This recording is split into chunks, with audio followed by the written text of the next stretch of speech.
back, ladies and gentlemen. I'm back. It's the Big Time. This is Big Time Rants. This is going to be episode 101. 101 episodes of Big Time Rants, and I'm here, and I know I haven't been here in a while. A lot of stuff going on, a lot of breaking news, a lot of things happening, a lot of stuff changing. The value of wrestling always growing on the Big Time. This is the Value Wrestling. This is Big Time Rants. Again, episode 101. Welcome to the show. Thank you for taking the time out of your day, taking time out of your night, taking time out of your evening, whenever you stop by. Check out this little tidbit of information. We're going to talk about a lot of things today because there's a lot of stuff we're going to talk about. We're going to talk about some Value Wrestling stuff, and we are going to talk about some AEW stuff, some WWE stuff, some signings, some craziness. After Dynamite went off the air, Dynamite Blood and Guts last night. Let's talk about Dynamite. Dynamite last night, we saw a handful of matches. We saw MJF's open the show, coming out and introducing us to the American Championship, dumping the international title into the trash can, leaving Ospreay coming out and challenging MJF to a match and All In for the International American title, whatever the title is going to be. AEW with another title in that. I guess we're just going to have to wait and see how that all plays out. But it looks like Ospreay MJF 2 will take place at All In, and I was wrong. This is what they're building to. I thought it would be too soon. A near hour-long match. Now we're going to race it back. Meaning probably Ospreay is going to win it All In on a big stage in his home country to win back the title. He lost to MJF. Let's hot shot the title back and forth real quick. For storyline progression, whatever you want to call it. That's what's going to happen, and that's what we're going to see. And what does that mean for one? Pac, who is the number one contender for the international title, who wanted a big match at All In, now he's going to be relegated to face somebody else. The Learning Tree, Chris Jericho beat the Murder Grandpa, Minoru Suzuki. I don't think anybody's happy about that.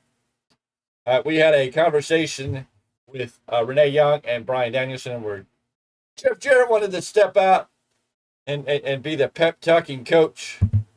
Did it make sense? Yeah. Did he give the pep talk to Bryan Danielson? Yeah. Is what you want? No. And then we had Britt Baker and Akira Shida go at it. Britt Baker winning that match. Winning that match before it was all said and done. But then Camille came out and attacked Britt Baker at the end as Mercedes Moné came in. Mercedes Moné having the Moné to get Camille to work for her. The Bachelor Park beat the Iron Savage Boulder in an unforgettable or a very forgettable match. Mariah May and Caitlin Alexis had a match, which brought out Tony Storm, setting up for their match. And of course, Blood and Guts, if you haven't heard. AEW team, AEW wins Blood and Guts. That's Darby Allin, Nary Lights, Jack Perry on fire. Wasn't the greatest show. The ratings in the overall show are down from last week. It's kind of a if you're an AEW fan, you probably love this show. If you're not an AEW fan, you probably love to hate this show. If you're somebody who's wishing AEW would be better and give it more meaning, give it more story, you're probably here. Hangman and Swerve looking to build. Darby Allin's going to get the TNT title against Jack Perry at All In now, too. And the end of the match, the Young Bucks will probably face the Acclaim for the tag team titles, making this whole elite storyline feel like a waste of life and time as it keeps just feeling flat. And what a mess. And then Tony Khan wants to come out and says Tony Khan wants to come out and says he is the most he gets the most criticism. He gets more criticism than anyone else in professional wrestling. Ringside News reports AEW president Tony Khan has a lot of passion for the world of professional wrestling, but many fans feel Khan simply drags down his company with his remarks. With that said, Khan has now claimed that he gets more flack than anyone in pro wrestling. Really, brother? Bro, you get more flack than anybody? I don't know about that. But, yes, Tony Khan is saying he gets more flack. Earlier this year, Khan's comments took controversial turning when he compared WWE to Harvey Weinstein. And now it's talking about, yes, if WWE and him can work together, they would. In fact, Khan has been criticized for a lot of reasons. While speaking during the Ring of Honor Death before the Honor media call, Tony Khan was asked about the pay-per-view card this time around. Khan stated that he's frustrated because he feels he gets more criticism than any other wrestling promoters. He thinks that if other companies announce 5 or 6 matches for a pay-per-view, they wouldn't get as much negative feedback as he does. Khan feels that anything he does in wrestling gets more criticism, and even small actions like sneezing seems to upset people. It is what it is. I think Tony Khan gets it because he's not booking for what the fans want. They want to see AEW be a successful, growing brand, and it seems to be dwindling when we went from 9,800 to 700,000 in the ratings. People are seeing the loopholes, the missing, the stories that are not making sense, and Tony Khan is, missing the marks here. Um, it's just sad to see Tony Khan, I think you bring it a lot on yourself, and it's just going to have to adapt and change your ways. If you're not happy with the criticism, what do you do to change the criticism? How do you bring people on your side? Maybe it's the time to change your booking or find people who can get your booking into a place where it feels better or feels more important. But we're going to have to see where it all goes to. But for now, Tony Khan feels like he gets more criticism than anybody. But then he goes around and says things like, "Oh, WWE's the Harvey Weinstein of wrestling." Oh, but I'd work with him. And then he goes out and says, "WWE's PR, public relation of spreading false rumors about his TV deal." Why would AEW? Why did WWE even care about AEW's TV deal, and why do they want to expressing rumors? Anyways, AEW experienced a significant development in the last significant developments in the last 5 years, including changes in talent signings, production values, and more. While AEW's negotiating with Warner Brothers Discovery continues, Tony Khan has accused WWE PR of spreading false rumors about AEW television deals. Warner Brothers Discovery has been key in broadcasting AEW's main shows such as Dynamite, Rampage, and Collision. This successful partnership has led to the continuation of AEW Dark on YouTube, allowing AEW to focus exclusively on AEW's platforms. Or it's led to the discontinuation of AEW Dark on YouTube. My bad. Under Tony Khan's leadership, AEW has built a strong relationship with Warner Brothers Discovery. Many believe AEW will soon secure a new media rights deal with Warner Brothers Discovery. But while speaking on the Ring of Honor Death before this Honor media call, Khan was asked by Brendan Thurston about the reports regarding a potential renewal of AEW's TV deal. Khan responded it would be premature to configure any details at this stage.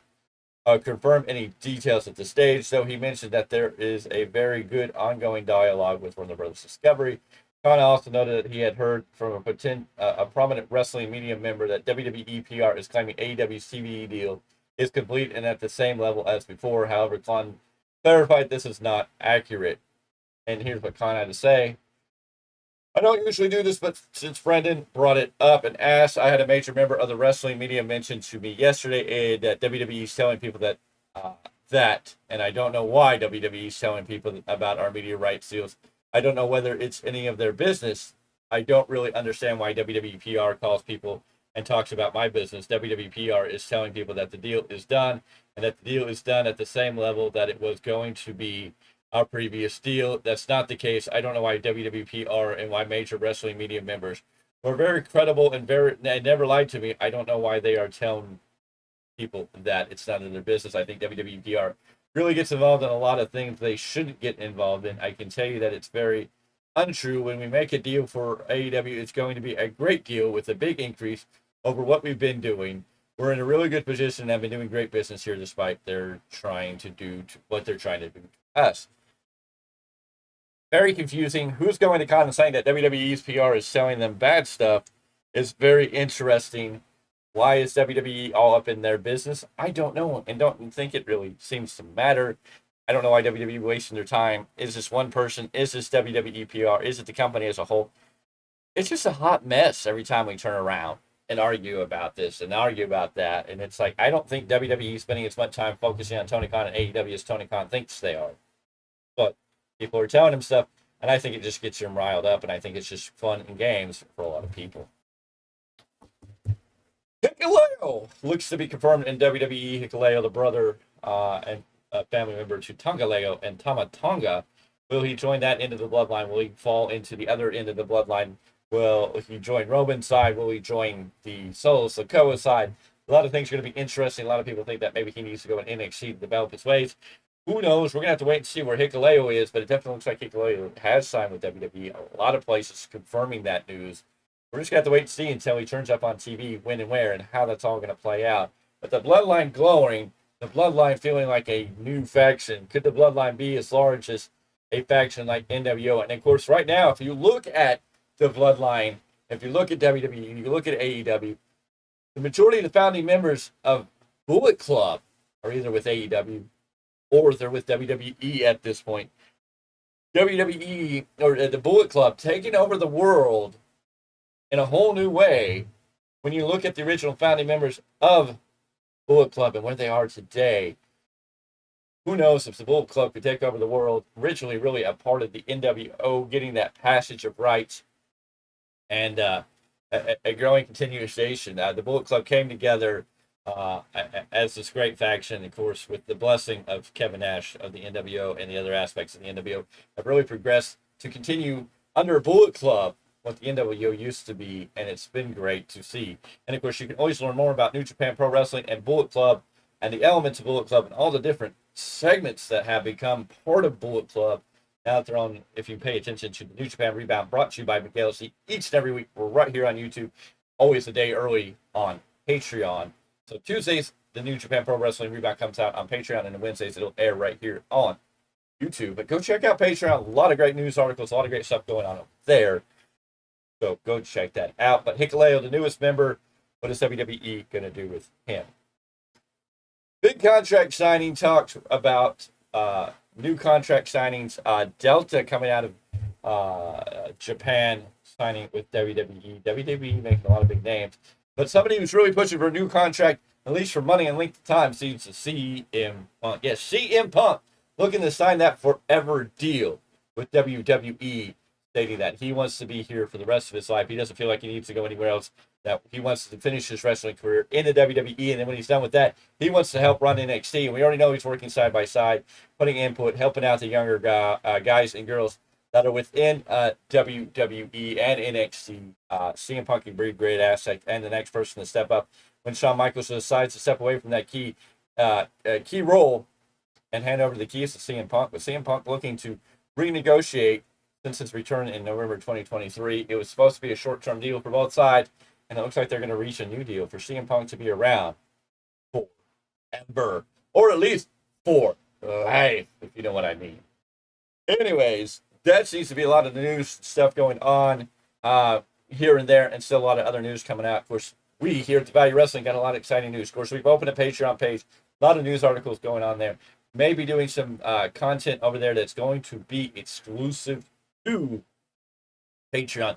So pay attention, be aware. We will make these announcements as they come up, so be aware of that. Mr. Clark, his suspension may be being lifted this Friday for SmackDown. Mr. Clark may return the broadcast team to help us cover SmackDown in the post-show. Will he be there? We're going to have to find out. If not, I am sure he will be there Sunday at 8 p.m. Pacific Standard Time for the weekly Roundup podcast, where Mr. Miguel Z, and Mr. Paul Clark all sit down and talk about this week in wrestling. It's going to be a fun week. We'll be doing episode 51, and then the next Sunday, not this Sunday, but the Sunday after, I believe it's going to be the first Sunday in August, right after SummerSlam. That weekly roundup is going to be a banger because it's going to be episode 52, 1 year of the weekly roundup episodes coming at you. Ladies and gentlemen, it's going to be a fun time. It's going to be an exciting time. Make sure you're paying attention to that. Make sure you got that bell rung. When these videos and these content come at you, you're going to be able to know it. Also, it's been ditched down. We did Stockton Con. We got the Choppy video, one of my favorite videos in our catalog. And you know what? Speaking of it, let me just let you watch that Choppy video because it's one of my favorites. It's the Value Wrestling. I'm the Big Time Mr. Z. We're here with the indie god himself, Matt Cardona. This is real. The Choppy is about to go down. Let's see it. Oh. This guy just paid me $50. Matt Cardona, check out the Value Wrestling. Cool. Oh, yes, ladies and gentlemen, that Choppy video. You know, Miguel Z took that chop like a man. He stood there, and he continued throughout the day with that. And what an awesome time it was. Stockton Con was amazing. We got to see our friend AJ Kirsch. And with that, ladies and gentlemen, the big announcement. It looks like we are going to solidify an interview with AJ Kirsch in September. As it stands right now, we will be sitting down in a nice, lengthy interview, one-on-one. Myself, AJ Kirsch, Miguel Z will be there. We are going to talk to AJ Kirsch, former Tough Enough contestant. AJ Kirsch, the voice of Stockton Con, Lodi Con, the voice of the voice. AJ Kirsch, good buddies with Joe, the bros of Joe Brody. We're going to talk about some of that.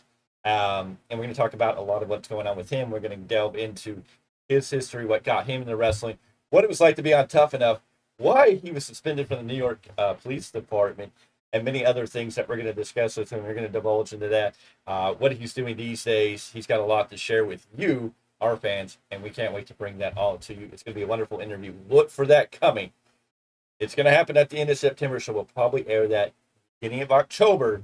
It's going to take some time to clean up, edit, and make it look pretty because we want to do the very best and bring the very best with AJ Kirsch and the Value Wrestling teaming up for our very first interview with AJ Kirsch. And of course, if you're an independent star within the local Central Valley of California or the Bay Area and want to sit down with us and do an interview, reach out to us at the Value of Wrestling at gmail.com. We want to do these interviews. We are working very close with Realm Warrior Championship Wrestling. We know their next event's going to be in December. We've got to reach back out to Supreme Pro Wrestling here in Northern California. Big event next month coming up, and we're going to talk to them. We're going to reach out to them, and we're going to get solidified. We're going to be there. We're going to be working with Supreme Pro Wrestling. We can't wait to work with them. We got to reach out, make those contacts, and make those dates set. And we'll tell you as soon as we know that date. It's going to be sometime next month. We'll be making our first appearance at Supreme Pro Wrestling. We are trying to work with another company out of California. They had an event this Saturday in downtown Modesto, but it's just not going to work out because we don't got enough time to sell it to you, talk to you all about it, and the logistics are just not going to work out. And of course, they have another show in Ceres, California on August 3rd, but that is SummerSlam night. So the logistics of all that is not working. We are starting to connect with the independent federation, independent wrestling within Northern California, Bay Area of California. If you're an independent wrestling company and you like the Value Wrestling to work with you, to help advertise you, to come out to your show and promote your show, promote us, and work together and make a partnership, we are also interested in that. Value of Wrestling, one solid word, Value of Wrestling, all together, gmail.com. Send us an email. Tell us who you are. Tell us how we can contact you. Tell us who to talk to. And we want to get this all straightened out. If you're a professional wrestler, any level, wherever, and you want to talk on the Value Wrestling, we want to give you that platform to get you out there. So check us out. Give us the opportunity. But ladies and gentlemen, it's going to be a big day because we're probably going to get AJ Kirsch. And we've talked about it since Winter Stockton Con. It's going to happen. It's going to happen in September. We have it. The dates are we're that close to having those dates solidified. We're pretty much on point. We just got to get the okays on all ends. I'm waiting for AJ's final response so we can solidify those dates, which also means this is probably going to take place the same weekend of Lodi Comic Con in Lodi, California. Lodi Comic Con coming up. Once I know AJ's situation, we will be reaching out to Lodi Comic Con to see if we can get hooked up with them. So this means me and Mr. Miguel Z will also be at Lodi Comic Con doing our thing, bringing you Value Wrestling. We're going to be there. We're going to be there live. We'll see who's going to be there. They are starting to release names to be at Lodi Comic Con. I've seen one name. I forget who it is at this point. But we will see as more information dwells down from Lodi Comic Con, Lodi, California. It's going to be Saturday, September 18th. Not 18th, September 28th. Excuse me, September 28th, 2024. Lodi Great Festival Fairgrounds, 11 a.m. to 5 p.m. Tickets are, ticket info is coming. Not on sale yet. It looks like tickets are going to start at $5. Tickets purchased through Universe starts at $5 plus Universe fees. Prices go up closer to the event to get your tickets early. So you can go to LodiComicCon.com to start that. It does look like kids are 12 or under are free. It looks like tickets are starting at $5. You can purchase a Universe exclusive ticket that includes an event poster. So those are available. And also, exclusive to Universe is a very limited VIP ticket for $30. With the VIP pass, you will get immediate access to the event upon picking up of your wristband after 11 a.m. A Funko Pop and a comic book and a event poster. So a lot of opportunities there. But once we know more information, more details of who's going to be there, and what other information we have, we're going to let you know, and we're going to be talking to the one and only AJ Kirsch. So get ready for that. Ladies and gentlemen, on the Big Time, this is your news. Tomorrow is SmackDown post show. We'll be here. Hopefully, the return of Paulus Clark.